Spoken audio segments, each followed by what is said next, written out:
최영일의 시사본부 10분 인터뷰. 네, 화제 이슈를 콕 짚어보는 10분 인터뷰 시간인데요. 35년 전 바로 오늘이었습니다. 군사독재에 대항해서 대통령 직선제를 요구한 60 민주항쟁이 있었죠. 영화 1987에 나오는 장면들입니다. 최영일의 시사본부, 오늘은 34년간 인권운동을 해오신 박래군 4.16 재단 상임이사와 함께 민주주의의 의미, 앞으로 우리 사회가 나갈 길에 대해서 이야기를 나눠보겠습니다. 자, 박 이사님 나와 계십니까? 예, 안녕하십니까. 야, 벌써 35년인데요. 35년 전 오늘이 기억나십니까? 예, 기억나죠. 어디 계셨습니까? 저는 대전교도소에 수감 중이었습니다. 아이고, 네네. 예. 자, 그래서 대전교도소에 저기에서 갑자기 큰 시위가 일어났다 그래서 안 믿었었거든요. 네. 근데 나중에 보니까 진짜 큰 시위가 일어나가지고 네. 6월항쟁이더라고요. 네. 그 덕분에 이제 제가 가석방으로 나올 수 있었습니다. 아, 대전교도소에서 오늘 예. 35년 소식을 들으셨는데, 그때 전 대학 3학년이었는데 종로서적에 있다가 그냥 시위 행렬에 뛰어들었습니다. 그렇군요.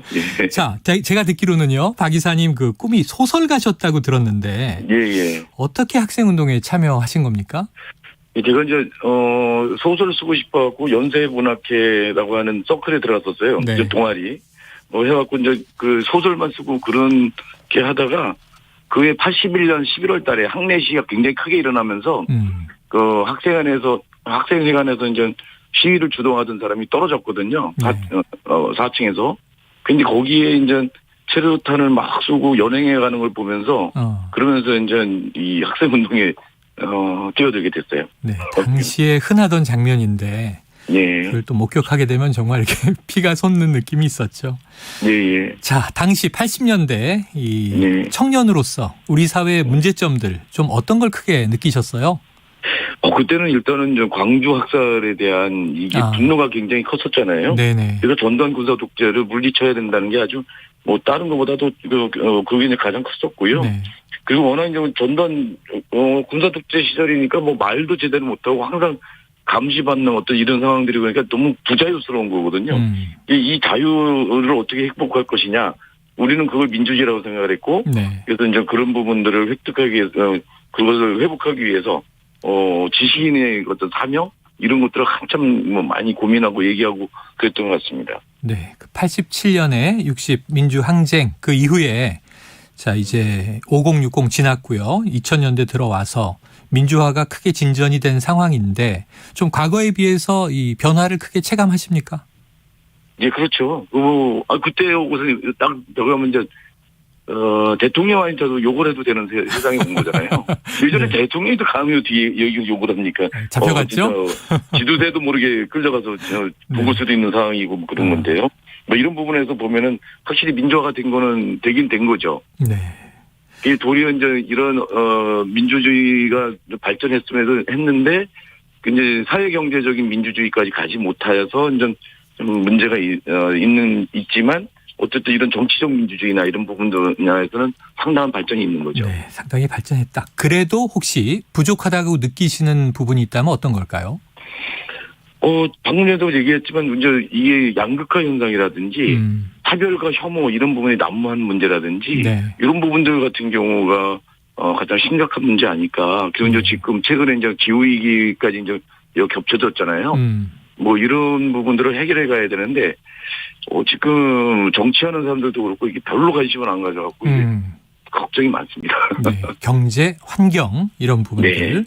네. 예. 자, 이 그간 학생운동으로 시작을 해서 노동운동도 하시다가 네. 34년 그냥 평생을 인권운동가로 살아오셨습니다. 예. 이게 참 대단한 일이고 쉽지 않은 길이셨을 것 같은데 34년을 이렇게 운동가로 살아온 동기나 버팀목 뭐였을까요? 예, 지금 이제 88년도에 제 동생이 분신해서 죽었어요. 당시 이제 강주 학살 원흉을 처단하자라면서 네. 그런 이제 유서를 남기고 이제 죽었고 그 동생을 묻으면서 이제 했던 약속이 있어요. 네가 바라던 세상, 그런 민중이 주인되는 민주주의 세상을 만들 때까지 네 몸까지 싸우겠다는 약속이 있었고요. 네. 그리고 이제 제가 이제 피해자들을 굉장히 많이 만났는데 이런 사람들 속에도 이제 선한 사람들이 있는 거예요. 네. 그 선한 사람들이 저를 이 길로 계속 가게 만들었던 것 같습니다. 네. 지금 뭐 박래군 선생님을 저희가 호칭은 4.16 재단 상임이사 이렇게 부르지만 늘 명칭은 바뀌어 오셨어요. 그리고 네. 이 밀양 송전탑, 용산 참사, 또 쌍용차 농성, 세월호 참사, 우리나라의 굵직한 사회 문제 현장에는 늘 계셨던 것 같습니다. 가장 기억에 남는 현장이 있다면 어디였을까요? 예, 여러 다 기억에 남는데요. 대출이 그 평택 미군기지 싸움하던 대출이가 기억이 많이 남고요. 네. 그리고 세월호 지금 4.16 재단 일을 하고 있어서 더불어기도 하지만 세월호 참사 현장도 많이 기억이 나죠. 세월호 참사 현장도 지금 저 팽목항도 있고 목포신항도 있고 선체 있는 곳 그것도 네. 있고 여기 안산에도 이제 기육교실이 있고 예. 또 인천에도 이제 인천 추모관이 있고 그러거든요. 그런 현장들이 좀 제가 이제 가끔씩 방문할 수밖에 없죠. 제 업무와 관련돼서 이런 경우들을 많이 잊혀지는 것 같아서 좀 안타깝습니다. 잊혀지는 것 같아서 안타깝다. 네, 아직도 세월호 문제는 또 진실 규명도 제대로 안 됐습니다. 네. 남아있는 숙제들이 있고요. 네. 자, 이 시대 변화에 따라서 아까도 언급해 주셨지만 우리가 얘기하는 뭐 민주화, 인권 이런 문제들이 좀 다양화되고 있죠. 네. 여성 문제, 지금 젠더 이슈도 있고 성소수자 문제, 청소년 인권 문제, 아까 또 경제 양극화하고 기후 문제도 얘기해 주셨는데 지금 현재는 좀 어떤 사안에 가장 관심을 좀 기울이고 계십니까? 올해 들어서 가장 집중적으로 관심을 갖고 활동한 거는 차별금지법 제정 운동이거든요. 네. 그 이제 차별금지법이 이제 세간에 잘못 알려져 가지고 네. 엄청난 차별이나 혐오 발언을 하면 처벌을 하는 것 같이 얘기를 하는데 처벌 조항도 사실 없고요. 굉장히 약하거든요. 네. 도리어 이제 이 차별금지법은 우리가 다양성을 그 존재들의 다양함을 인정하고 그 차이를 갖고 차별하는 게 아니라 서로 존중하면서 할 수 있도록 하자라고 하는 취지의 캠페인성 그런 법이거든요. 근데 이게 15년 동안 안 만들어지고 있는 상황이고 네. 그래서 올해는 이제 꼭 만들자라고 상반기에 좀 집중적으로 이렇게 활동을 했는데 아직 넘어야 될 사안이 많습니다. 네. 15년 동안 캠페인성 법에 불과한데 다양성, 차이를 인정하고 차별하지 말자 이런 정도의 그러니까 취지인데. 우리 사회에 이제 그 차별이 뭐다라고 하는 기준 같은 걸 세우는 거거든요. 네네. 이 법이. 그런 건데도 이걸 못 만든다는 게 너무 참 안타깝고 또 오해도 많이 있는 것 같고. 네네네. 그렇죠. 맞습니다. 이 차별금지법 얘기가 나오면 다 좀 이 시각과 생각이 다르더라고요. 그러니까요. 예, 그걸 좀 이제 또 통합해 나가는 역할을 해주셔야 될 것 같고요. 자, 지난해 5월부터 지금 4.16 재단에서 일하고 계신데 자, 여긴 또 어떻게 참여하게 되셨습니까? 세월호 참사가 났을 때 저기 이제 전국의 시민단체들을 이렇게 모아서 이제 국민대책회의를 만들었고 지금 이제 4.16 연대거든요. 4월 16일에 약속 국민연대 뭐 이렇게 이제 활동을 하면서 가족들하고 아주 긴밀하게 이제 일을 같이 하게 됐죠. 그러면서 이제 제 가족들이 이제 세월호 지원 특별법이 있거든요. 세월호 피해자 지원 특별법이 있는데 거기에 재단을 만들도록 돼 있어요. 근데 가족들이 주저주저 하는 그런 상황에서 가족들을 설득해서 이 출연을 해서 재단을 만들게 좀 도왔고요. 네. 그러면서 저는 좀 빠지려고 했는데 가족들한테 발목이 잡혔어요. 아니, 재단만 만들어 놓고 다음에 이걸 무책임하게 빠져나가면 어떡하냐. 뭐 이래가지고 이제 이사를 맡고 지금 이제 상임이사를 맡고 이렇게 있는 상황이 됐습니다. 네. 만드는데 역할을 하셨으니까 지속시켜라. 아니 가족들이 그러자고 약속을 했었거든요. 저는 만드는 데까지만 역할을 하고 만든 다음에 아무런 직책을 안 맡겠다, 직위를 안 갖겠다라고 했는데 그러자고 했거든요. 근데 이제 가족들이 나중에 말을 바꾸시더라고요. 그래요. 자, 지금 마침 또 이제 4.16 재단에서 일을 하고 계시니까 자, 사회적 참사 특별조사위 활동이 종료로 됐습니다. 핵심 내용이 이제 바로 세월호 진상 규명하고 가습기 살균제 문제가 있었는데요. 지금 3년 6개월 조사했는데 세월호 침몰 원인은 결국 규명하지 못했다. 자, 유가족 분들이 주로 어떤 얘기 하십니까? 너무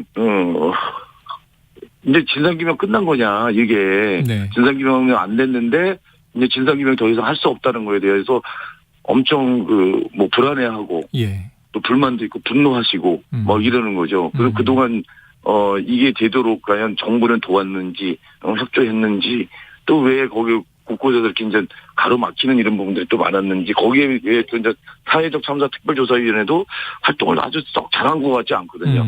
이런가 굉장히 마음들이 불편해하시면서 불안해하고 뭐 화도 내시고 뭐 이런 지경이 좀 있습니다. 네, 사실은 유가족이 그동안 주장해왔던 딱 한 가지를 꼽는다면 바로 진실을 밝혀달라 이거였지 그렇죠. 않습니까? 예. 자, 이 참사가 일어난 지 8년이 흘렀습니다. 그런데 예. 세월호 참사 진상규명 박근혜 예. 정부 거쳐서 문재인 정부 이제 윤석열 정부로 넘어갔는데 좀 새 정부에 당부하실 말씀이 있습니까? 관련해서? 예. 이번에 이제 사회적 참사 특별조사위원회가 활동을 종료하면서 이 가습기 살균제 그리고 요거 세월호 참사 요걸 통해서 우리 사회가 얼마나 위험한 사회인지 이거를 점검을 했거든요. 그러면서 나온 개선책 권고 이런 게 있어요. 80여 개 이제 권고가 있는데 네. 난 이 부분을 윤석열 현 정부에서도 이거를 좀 받아갖고 우리 사회를 보다 안전하게 만들기 위한 이런 권고들이거든요. 이게 좀 이행이 됐으면 좋겠고요. 네네. 국회에서도 이런 이행 계획을 좀 세워서 이게 실제로 이행이 될 수 있도록 이렇게 좀 조치가 됐으면 좋겠습니다. 맞습니다. 그러니까 이게 세 가지가 진상규명, 책임자 처벌, 네. 재발 방지 이렇게 돼 있었는데 이 재발 방지 관련해서는 새 정부가 다시는 이런 참사가 없도록 안전 규정을 좀 반영해달라 이런 요청이십니다. 예. 자, 지금 이제 이 박 이사님 같은 세대 정치인들이 국회에 많아요. 그렇습니다. 예. 송영길 전 의원과 대학 동기라고 들었습니다. 예. 우상호 의원도 동기고요. 예. 지금 전 대표, 현 비대위원장 예. 그러신데 지금 이 86 용퇴론 시끄럽잖아요. 예. 선거 기간도 그랬고. 예. 자, 86 용퇴하라 어떻게 생각하십니까? 저는 이제 지금 586 세대들 중에 좀 억울해하는 사람들도 있는데 네. 우리 세대는 이제 지났다. 벌써 그게 유월항쟁이 언제적 얘기입니까? 35년 전이거든요. 맞습니다. 우리는 군사 독재를 물리쳤고 그래서 민주화의 길을 열었고 그래서 이만큼 진전시켰으면 그걸 우리가 한 거잖아요. 그에 대해서 좀 보람을 갖고 이제 다음 후배들한테 물려줘야 된다고 생각이 들고요. 특히 이 세상을 바꾸는 어떤 정치에 대한 어떤 이런 비전 전망을 좀 못 보여주고 있거든요. 네네. 예, 그렇다고 한다면, 과감하게 자신이 이제 자리를 내려놓고 후배들이 그런 부분에서 일을 할 수 있도록 또 시대에 맞는 그런 전망들, 이런 비전들 만들 수 있도록 기회를 주는 게 맞지 않을까 생각합니다. 네. 야, 송영길, 우상호의 동지신데 86그룹의 86세대의 한 일원으로서 용퇴에 찬성하셨습니다. 예. 알겠습니다. 자, 윤석열 정부를 보시면서 기시감이 든다 이런 표현을 하셔서 이건 어떤 의미였나 궁금했거든요. 말씀해 주시죠. 일단은 이제 기시감이 첫 번째 든 거는 여소야대 국면이거든요. 네. 이런 그러니까 정권을 잡았어도 국회는 야가 더 많은 의석을 가진 이런 적이라서 이건 협치가 잘 돼야 될 텐데 협치가 잘 이루어질 수 있을까라고 하는 좀 걱정도 있는 거고요. 네.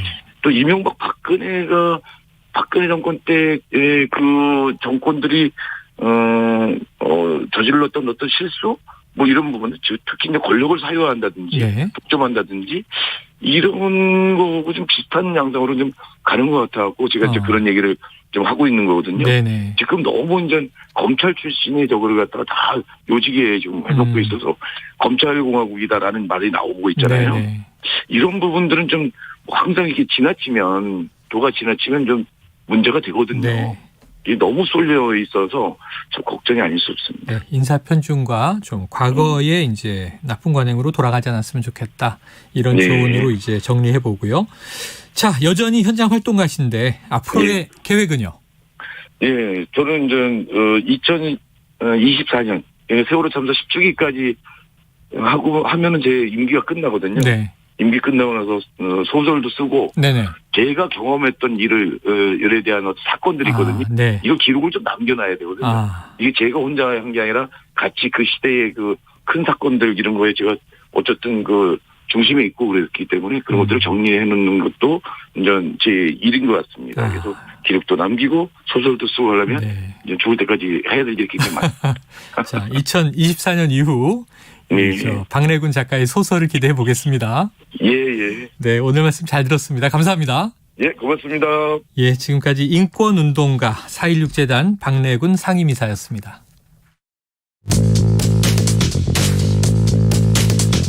최영일의